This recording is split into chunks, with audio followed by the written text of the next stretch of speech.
مہینہ رمضان ہے، پھر سب سے اونچا عشرہ آخری ہے، اور سب سے اونچا دن جمعہ ہے، اور سب سے اونچی رات کون سی ہے؟ شب قدر ہے۔ حضرت عائشہ رضی اللہ عنہا نے پوچھا اللہ کے رسول شب قدر میں کون سی دعا مانگیں؟ شب قدر میں کون سی دعا مانگیں؟ تو آپ صلی اللہ علیہ وسلم نے کوئی لمبا چوڑا وظیفہ نہیں گنوایا، مختصر سا جواب دیا کہ شب قدر میں یہ مانگو، اللہم انک عفو تحب العفو فاعف عنا، اے اللہ تو معاف کرنے والا ہے اور معافی کو پسند فرماتا ہے، تو ہمیں کیا کر دے؟ معاف کر دے، معافی مانگو۔ شب قدر کا وظیفہ کیا ہے؟ معافی۔ یہ نہیں کہ بڑے روزے رکھیں، بڑی تراویح پڑھی ہے، بڑے صدقے کیے ہیں، بڑے ان کو قبول فرما، نہیں، اللہ تو کیا ہے؟ معاف کرنے والا ہے اور معافی کو پسند فرماتا ہے، اور ہمارے اندر غلطیاں، کمیاں، کوتاہیاں بھری پڑی ہیں، تو ہمیں کیا کر دے؟ ہماری تو نمازیں بھی ایسی ہیں اس پر استغفار کرنا پڑتا ہے، ہمارے تو روزے بھی ایسے ہیں کہ اس پر ہیں۔ تو بھائیو استغفار، معافی مانگنا، یہ ہے سب سے بڑا وظیفہ۔ اب ایک بڑے پتے کی بات بتانے لگا ہوں، بہت اہم بات کرنے لگا ہوں، سمجھیں۔ معافی مانگنے میں دو چیزیں بھائی، ایک استغفار، ایک توبہ۔ سمجھنے کی بات ہے، استغفار اور توبہ۔ آج لوگ استغفار کرتے ہیں، توبہ نہیں کرتے۔ کیا مطلب؟ استغفار کا مطلب ہے گزشتہ گناہوں پر معافی مانگنا، اور توبہ کا مطلب ہے آئندہ گناہوں سے بچنے کا عزم کرنا۔ آج لوگ استغفار کرتے ہیں، جو گناہ ہو چکے معافیاں مانگتے ہیں، اور آئندہ گناہوں سے بچنے کا عزم بولو بھائی نہیں کرتے۔ حج پہ جاتے ہیں، استغفار کرتے ہیں، توبہ نہیں کرتے۔ عمرہ کرتے ہیں، استغفار کرتے ہیں، توبہ نہیں کرتے۔ رمضان آتا ہے، استغفار کرتے ہیں، توبہ نہیں کرتے۔ جو غلطیاں ہو گئی، اللہ معاف کر دے، اللہ معاف کر دے، بڑی غلطیاں، بڑی کمیاں، بڑی کوتاہیاں، بڑے گناہ ہوئے، معافی مانگ رہے ہوتے ہیں، بڑی اچھی بات ہے۔ عزم کرنا کہ آئندہ گناہ نہیں کرنا، پھر بھی ہو جائے وہ علیحدہ بات ہے، عزم تو ہو، عزم تو ہو۔ اس لیے بھائیو، جو آج تک ہم سے غلطیاں ہوئی ہیں نا، اس پر اللہ سے معافی مانگے کہ اللہ ہمارے گناہوں کو معاف فرما دے، ہماری کمیاں کوتاہیاں معاف کر دے۔ آئندہ کے لیے عزم کریں کہ آئندہ گناہوں سے کیا کرنا ہے اپنے آپ کو، بولو بھائی۔ دیکھو ایک رمضان کا چاند نظر آتا ہے، مسجد بھر جاتی ہے۔ عید کا چاند نظر آتا ہے، مسجد، ایک چاند پر مسجد میں آتے ہیں، دوسرے چاند سے مسجد سے ہے نا بہت سارے۔ یہ بہت سارے کون سے نمازی ہیں؟ رمضانی نمازی۔ کون سے نمازی؟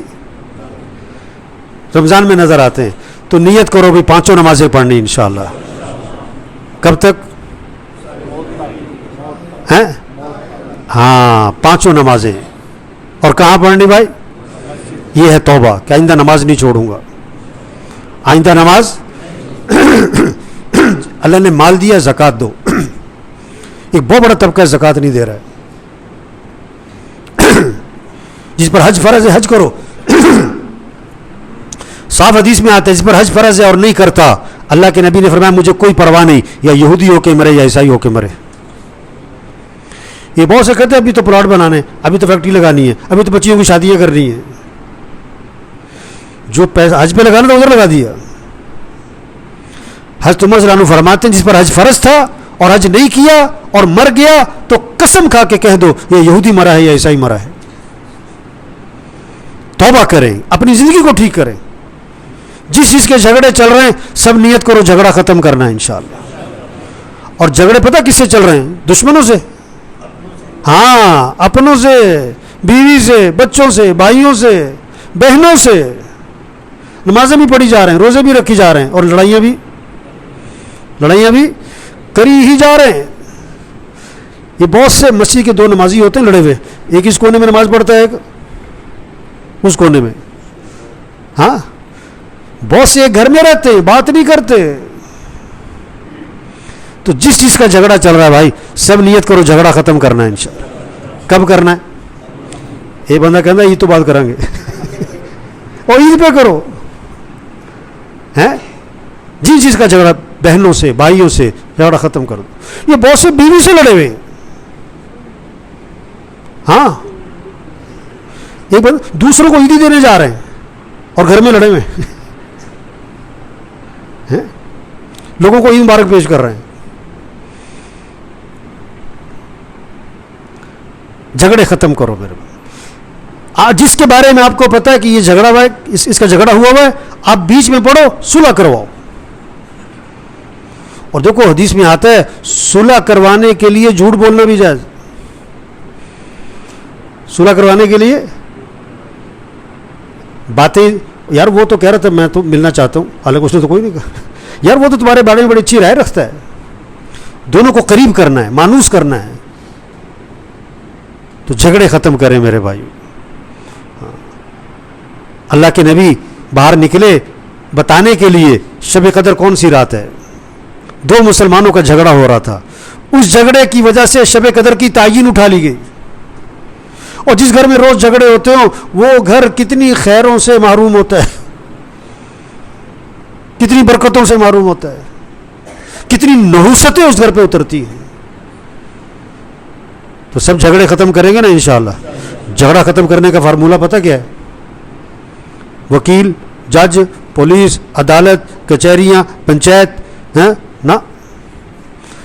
جھگڑے کیسے ختم ہوں گے؟ آپ سے غلطی ہوئی ہے جا کے معافی مانگ لو, اس نے غلطی کی ہے اس کو معاف کر دو, جھگڑا ختم. جھگڑا آپ سے غلطی تو کیا کرو, اور اس نے غلطی کی تو کیا کرو, معاف کرو. کریں گے نا انشاءاللہ جی. کب کریں گے؟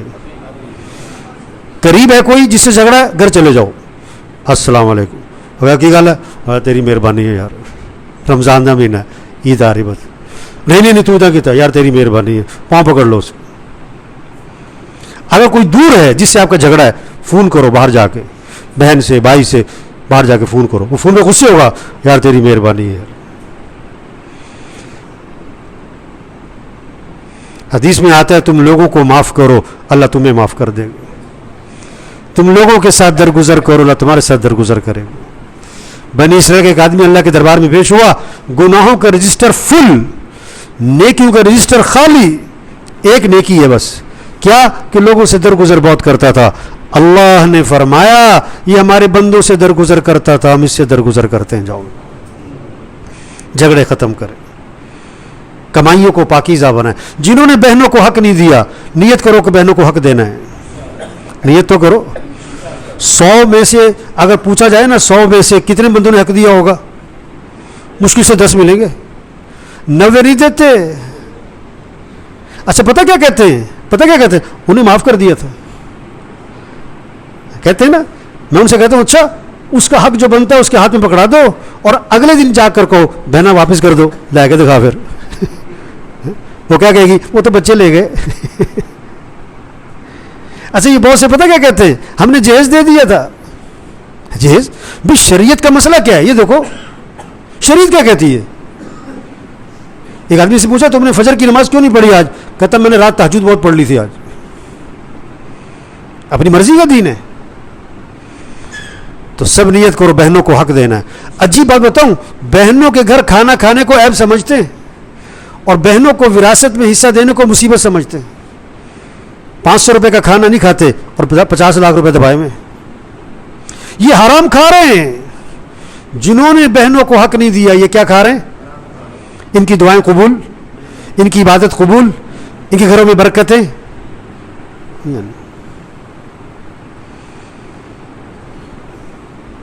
بہت سے زبردستی سائن کرواتے ہیں بہن سے. لکھو, ایک نے اپنی بہن کو حق نہیں دیا, زمیندار تھا, نہیں 2 بہنیں تھیں اس کی, اس نے شادی نہیں ہونے دی. کیوں کہ ان کی شادی ہوگی, بچے ہوں گے, زمین تقسیم ہو جائیں گی. جب رشتہ آتا ٹانگ اڑا دیتا, جب رشتہ آتا ٹانگ اڑا دیتا, جب رشتہ آتا کوئی مسئلہ کھڑا کر دیتا. وہ بیچاریاں بوڑھی ہو گئی, بال سفید ہو گئے, رشتے آنے ختم ہو گئے. اندر کیا چھپی ہوئی تھی بات کہ شادی ہوگی, اولاد ہوگی, زمین تقسیم ہوگی. شادی نہیں ہونے دی. اب ٹکر اللہ سے لی ہے نا, اللہ کو تو سب پتہ ہے. 3 بیٹے تھے اس کے, ایک نشے میں لگ گیا, ایک ڈوب کے مر گیا, ایک ایکسیڈنٹ میں مر گیا. اور جو نشے میں لگ جاتا ہے وہ سارے گھر کو خالی کر دیتا ہے خود ہی. اللہ کے نظام کو توڑتے, اللہ سے ٹکر لیتے. یہ ہے توبہ, آئندہ گناہوں سے بچنا, آئندہ نمازوں کا اہتمام. مال ہے زکوٰۃ دو, مال ہے حج پہ جاؤ, جھگڑے ہیں ختم کرو, کمائی پاکیزہ بناؤ. ہاں ایک اور بڑی مسئلہ ہے, اپنے فنکشنوں کو میوزک سے پاک کرو. یہ اکثر کے فنکشنوں میں کیا ہوتا ہے, بولو بھائی کیا ہوتا ہے, بتاؤ تو صحیح کیا. ہاں ناچ گانا ہوتا ہے. پہلے تو باہر سے کنجر آتے تھے, اور اب کون سے ہوتے ناچنے والے, اب گھر کے ہی کنجر بن جاتے. کسی کو کنجر کہو کتنا برا محسوس کرے گا, تو کنجر کسے کہتے, ناچنے والے کو. یہ جو اب تو گھر والے ناچ رہے ہیں, اب تو میں نے سنا دلہن بھی ناچتی ہے. ساری کنجر کٹھے ہو گئے, کنجروں کا ٹولہ. بادشاہ وزیر نے اعلان کیا کہ بارش ہونے والی ہے, اس بارش کا کوئی پانی نہ پیے, جو پیے گا پاگل ہو جائے گا. ایک کہاوت ہے. لوگوں نے کہا پی کے تو دیکھو, سب نے پی لیا, ساری قوم پاگل رہ گیا. بادشاہ وزیر, بادشاہ بڑا پریشان کہ ساری قومیں پاگل. اسے وزیر سے مشورہ کیا ہم کیا کریں, انہوں نے کہا ہم بھی پی لیں اور کیا کریں. جو غلط ہے غلط ہے, جو صحیح ہے صحیح ہے. دن دن ہے, رات رات ہے. ساری دنیا دن کو رات کہے, رات کو دن کہنے سے کیا ہوتا ہے.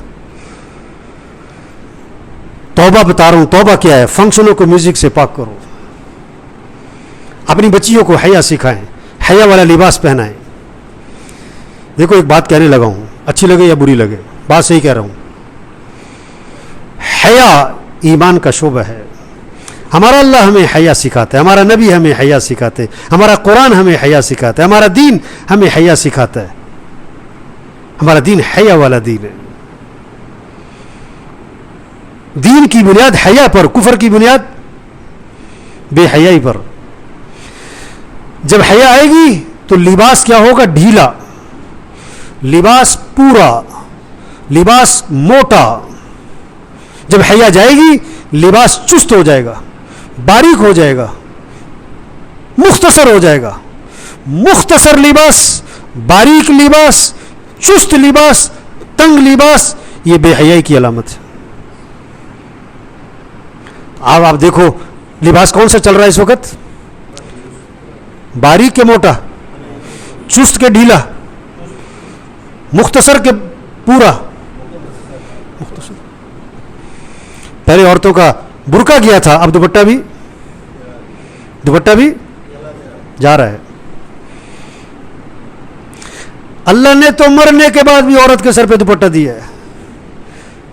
عورت کے کفن میں بھی کیا رکھا ہے, دوپٹہ رکھا ہے. قبر میں بھی دوپٹہ دیا. یہ بازاروں میں نہیں لے رہے, یہ فنکشنوں میں نہیں لے رہے. توبہ بتا رہا ہوں, توبہ کیا ہے, زندگی بدلو, آئندہ سے گناہوں سے بچنے کا عزم. یہ ہے سب سے بڑا وظیفہ رمضان کا, شب قدر کا. توبہ کریں, زندگی بدلیں. عقل مند کے لیے اشارہ ہی کافی ہے.